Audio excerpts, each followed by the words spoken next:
안녕하세요. 결혼 1년 차를 맞이하는 30대 중반 여자입니다.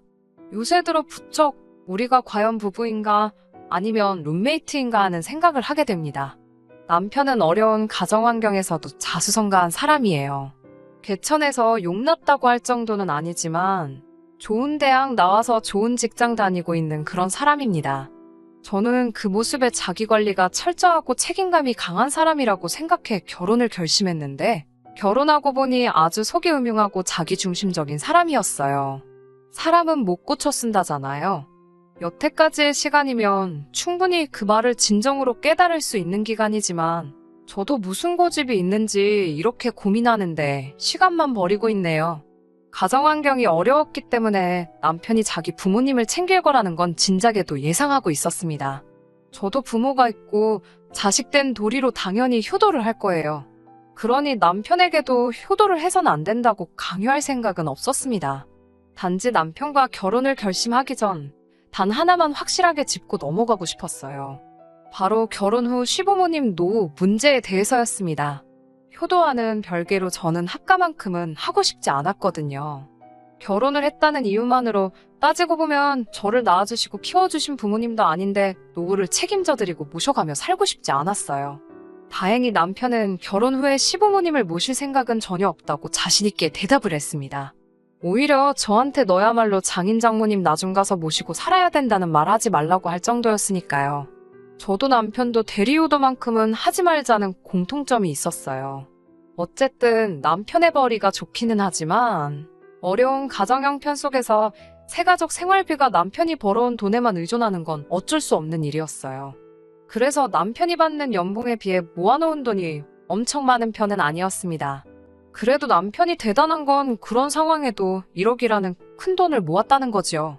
저희 부모님은 노후도 다 준비되어 있고 저도 또래 중에서는 그래도 벌이가 나쁜 편이 아니라고 자부하는데 그런 저도 모아놓은 게 남편이 결혼 전에 모아놓았던 돈의 반밖에 되지 않았거든요.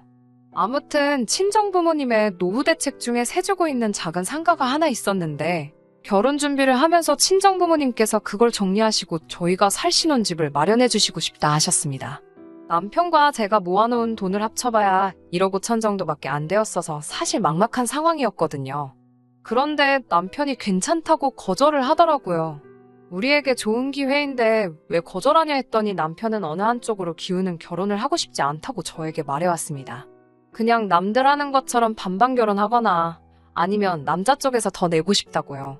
어느 한쪽으로 기우는 결혼을 한다면 그만큼 간섭도 많아질 것이지 않느냐고요. 우리 부모님 절대 그렇게 하실 분들 아니라고 설명을 하니 두 분이 그러지 않으시더라도 자기 기분이 그럴 것 같지가 않다고 하더라고요. 양가 부모님들께 뭐라도 선물이라도 하나 한다고 생각해보면 당연히 친정에 큰 신세를 진 자기가 의식하지 않더라도 돈을 더 지원해준 친정에 뭐라도 하나를 더 할 것 같다고 그리고 그렇게 하고 싶지는 않다고 자기 마음을 솔직하게 이야기해줬습니다. 듣고 보니 남편 말도 일리가 있었어요.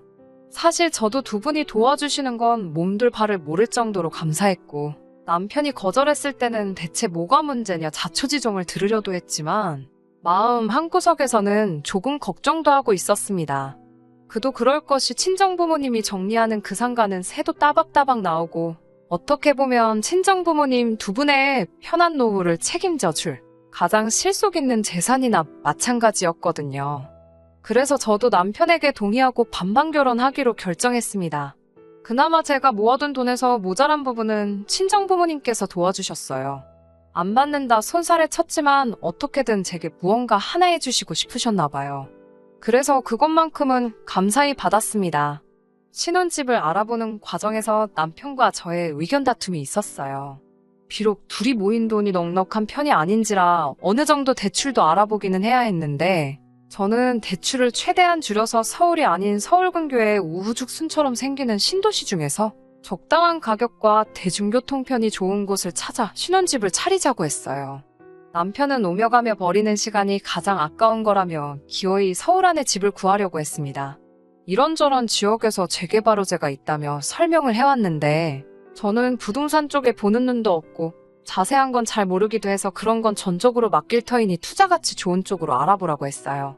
어쨌든 두 사람 수입이 모으고 나면 꽤 큰 돈이었기 때문에 신혼집은 되도록 투자 가치가 있는 곳을 구해서 나중에는 시세 차익을 노리고 좋은 곳으로 이사를 갈 계획이었거든요. 신혼집이 구해지는 건 생각보다 더 오랜 시간이 걸렸습니다. 결혼식을 올리고 나서도 2달을 더 따로 떨어져서 살았어야 했어요. 저는 그러는 와중에도 잠시 시댁에 들어와 살면 어떻겠냐는 말 한 번 꺼내지 않는 남편에게 오히려 고마움까지 느낄 정도였습니다. 그도 그럴 게 회사 일이 바쁠 텐데도 혼자 그렇게 투자 가치가 좋은 집 구한다고 밤늦게까지 공부하고 발품 팔아가며 알아보고 있다고 생각했거든요. 그런데 그런 믿음과 감사함은 잠시뿐이었습니다. 남편의 연락을 받아 찾아간 신혼집에서 느낀 배신감은 마치 망치로 뒤통수를 한 대 얻어맞은 듯한 느낌마저 들었습니다. 신혼집은 서울에서도 아주 외곽에 있는 낡고 어름한 빌라였어요. 부동산 쪽에 전혀 지식이 없는 제가 보기에도 이 지역이 재개발 예정지라는 느낌조차 들지 않았습니다. 투자 가치가 있는 곳이냐 물었더니 자기가 정말 열심히 알아본 거라고 확신에 차서 이야기를 하는데 믿업지는 않았어요. 나중에 인터넷에서 찾아보니 근처에 있는 아파트 단지가 재개발 호재가 있다는 기사는 찾았는데 그것도 몇 년 전 기사였습니다.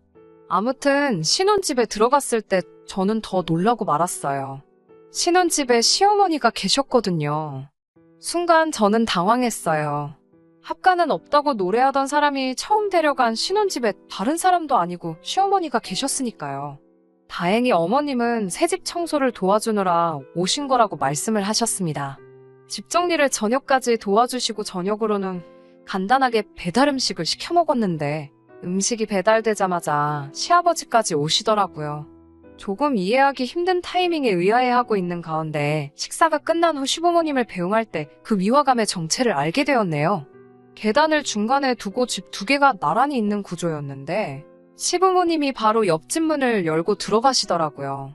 합가는 절대 없을 거라고 부르짖던 남편의 꼼수는 시댁 바로 옆집에 신혼집을 구하는 거였네요. 연애하는 동안 시부모님 댁을 찾아가 뵌 적이 단 한 번도 없습니다.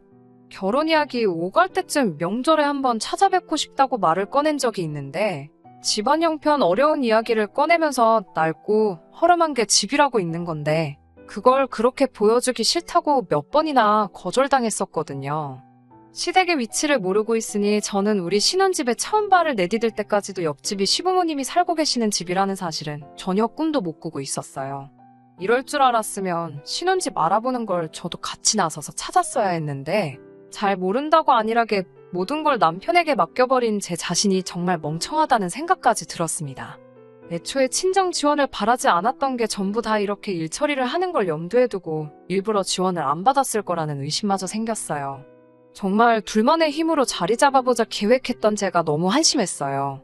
남편에게 이건 무슨 상황이냐고 설명해달라 물어봤지만 남편은 끝까지 이 지역 전체가 재개발 예정지라는 말만 계속해서 뱉으며 나중에 가서는 자기한테 고마워할 거라고 말을 했어요. 어쩌다 보니 우연히 겹쳐서 시댁 옆집에 집을 구하게 되었을 뿐 원래 계획하던 시세 차익만 얻게 되면 바로 이사를 나갈 건데 이게 합가나 다름없는 거 아니냐고 우기는 제게 비하기 너무 심한 거 아니냐고 오히려 큰 소리를 뻥뻥 치기 시작했습니다. 그렇게 시작한 신혼집 생활은 고생길이 열렸겠구나 하는 생각이 들었는데 그래도 제가 생각한 정도의 최악의 상황은 아니었습니다. 시부모님이 바로 옆집에 산다는 걸 제가 너무 질색을 했어서 그런 건지 아니면 정말 남편 말대로 투자 가치 좋은 집을 찾다가 겹친 우연의 일치인지 시부모님이 저희 결혼 생활에 간섭하는 일은 거의 없었어요. 처음에는 괜히 눈치가 보여서 고기 굽는 냄새라도 문 밖으로 새어나갈까봐 걱정했는데 오히려 시부모님께서 반찬을 넉넉히 했다며 가져다 주시기도 했고 또 괜히 배달 음식이라도 시켜 먹었다가 너네만 좋은 거 먹느냐는 잔소리라도 듣지 않을까 했는데 이상하리만치 정말 어떤 간섭도 없었습니다.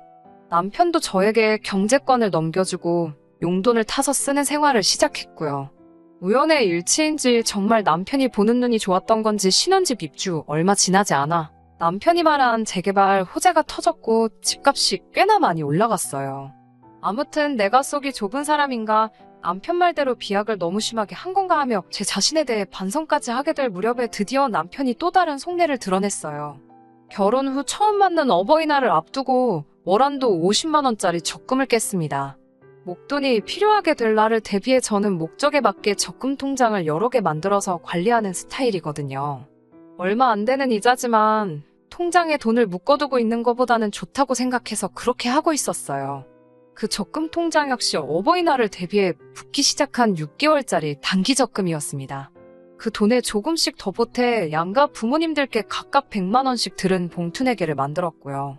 시댁이 바로 옆집이었기 때문에 어버이날상을 직접 차려드리고 저녁에는 친정에 가서 외식을 했어요. 친정 부모님이 우리 집까지 오시는 길이 멀기도 하고 괜히 제가 친정에 가서 상 차려드린다고 주방에서 기웃거리고 있으면 분명히 친정어머니는 저에게 들어가 쉬라고 하고 나서서 고생하시게 될 테니 그렇게 결정한 일이었는데 저녁 식사 후 집으로 돌아오는 차 안에서 남편이 조금 불만이 있다는 말투로 이야기를 꺼내더라고요. 조금 불공평한 것 같다고 시작한 남편의 말에 저는 황당해서 그 어떤 대답도 이어갈 수 없었습니다. 다른 날이면 몰라도 어버이날만큼은 직접 차려낸 상이 돈 얼마 내고 언제든지 할 수 있는 외식보다 더 값진 효도가 아닐까요? 적어도 남편한테는 그렇지 않았나 봅니다. 양가 부모님께 같은 용돈을 드렸지만 외식비까지 포함한다면 제가 친정에 더 많은 돈을 지출한 거나 마찬가지라며 그게 불공평하다는 이야기를 꺼내더군요. 자기가 힘들게 벌어서 정작 덕보는 건 자기 부모님이 아니라 장인 장모님인 거 아니냐고요. 거기에 더해서 자기가 버는 월급이 제가 버는 것보다 훨씬 많은데 어떻게 친정과 시댁에 같은 금액의 용돈을 줄 수 있느냐는 말까지 하면서요. 우리 결혼 전에 다 이야기 끝났던 거 아니냐고. 대리효도 하지 말고 각자 셀프효도 하자고 했는데 경제권 쥐고 있다고 벌써부터 너무 시댁에 기울어 있는 거 아니냐고 입에 거품을 물면서 열변을 토하더군요. 저는 남편에게 그렇게 생각하는 것부터가 도저히 이해가 가지 않는다고 말을 했어요. 어째서 그걸 그렇게 생각을 하느냐. 어버이날에 직접 차려드린 식사가 불편했다면 다음 어버이날부터는 그렇게 하지 않겠다. 두 집 다 똑같이 외식을 하겠다고 대답하고 말았습니다. 차 안에서 그렇게 티격태격 하다가 집에 도착해서도 한동안 저한테는 말도 붙이지 않았어요. 그리고 얼마 뒤에는 아무래도 저에게 경제권을 넘긴 게 자신의 실수인 것 같다며 돈 관리는 앞으로 각자 하는 게 좋겠다는 의견을 꺼내더라고요. 어버이날에 부모님께 식사 한번 대접한 것이 그렇게 불공평한 일이었느냐 따지니 전부터도 저의 소비 습관에 대해서 불만이 많았다는 이야기를 하더라고요. 장 보러 나가서 함께 먹을 먹거리를 구매할 때도 자기는 먹지도 않는 과일을 사지 않느냐.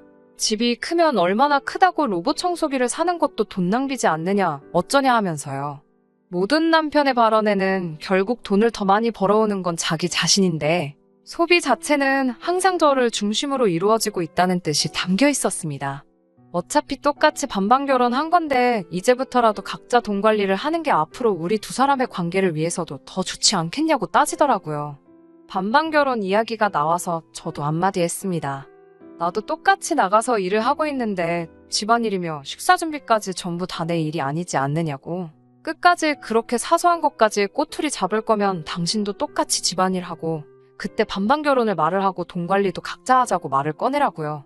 남편은 저한테 그거 집안일 해봐야 얼마나 된다고 하면서 제가 집안일을 도맡아 하는 것 또한 자기가 돈을 더 벌어오기 때문에 그런 거 아니냐며 제가 자기가 버는 만큼 벌어온다면 집안일도 똑같이 나눠서 하겠다 하더라고요.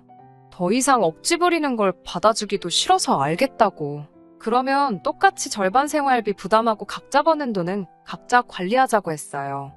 다만 생활비를 제외하더라도 남편이 말한 시세 차익이 실현되면 그때는 저도 시댁 옆집에 사는 거 싫다고 그때 이사를 나가야 하니 각자 관리한다고 돈을 흥청망청 쓰지만 말라고 강조했습니다. 남편은 당연한 거 아니겠냐고 결혼할 때도 자기가 모은 돈이 제가 모았던 돈보다 훨씬 많지 않았냐며 돈 모으는 건 원래부터 잘하던 일이니 그런 건 제가 관여하고 신경 쓸 부분이 아니라고 하더군요. 시댁 옆집이라 싫다 했지만 결국 자기가 말한 대로 집값도 엄청 뛰지 않았느냐 자랑처럼 이야기하면서요. 싸움 더 길게 끌어봐야 저만 머리 아프겠다 싶어서 내린 결정이지만 신혼집 입주 첫날에 시댁이 바로 옆집이란 사실까지도 참아낸 저인데 일이 이렇게 돼버리니 차라리 계속 싸웠어야 했나 싶을 정도로 머리가 아파오네요. 대리효도는 없을 거라던 남편의 말이 처음부터 계획된 건가 싶은 생각까지 듭니다. 정말 시부모님께 직접 상 차려드리고 친정 가서는 외식을 한 게 친정에 돈 빼돌린다는 말을 들어야 할 만큼 잘못한 일이었을까요? 또 생각하니 머리가 지끈지끈 아파오네요. 안녕하세요. 하도 답답하다는 욕을 많이 먹어서 후기를 쓰기까지 많이 고민했는데 그래도 제 삶에 변화가 생겼으니 궁금하셨던 분들을 위해서라도 이렇게 후기 보내드립니다. 반반 결혼 생활을 시작한 날부터도 남편의 태도는 정말 말도 못할 정도로 가관이었습니다. 한 달을 반으로 나눠서 집안일을 하기로 했어요. 빨래 같은 공동의 일 또한 각자 자기 것만 하기로 했고요.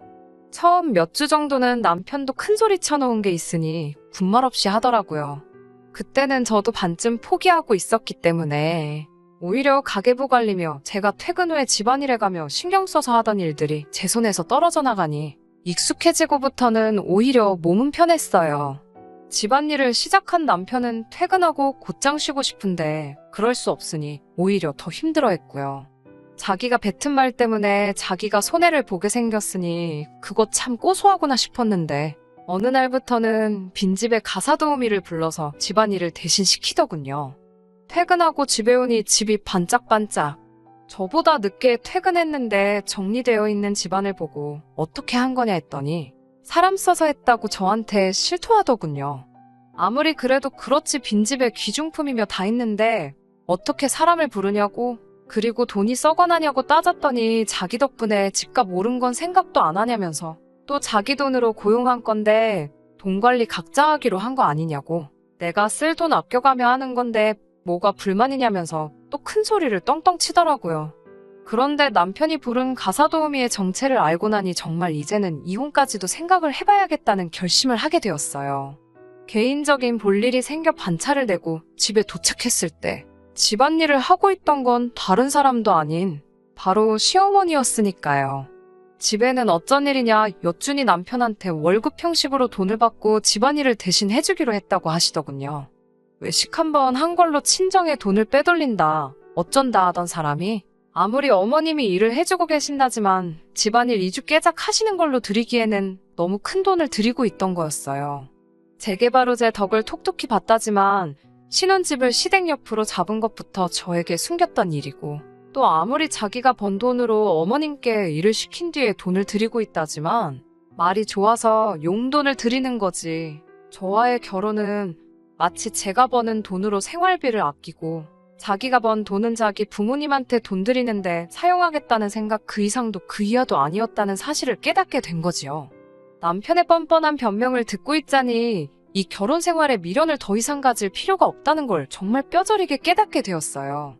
그렇게 혼자서 몰래 이혼 절차를 알아보던 와중에 이혼과 더불어 저를 속여온 남편에게 제대로 한 방 먹여줄 수 있는 기회가 제 발로 찾아오게 되었습니다. 남편이 쭈뼛거리면서 저한테 모아놓은 돈이 조금 있냐고 물어보더라고요.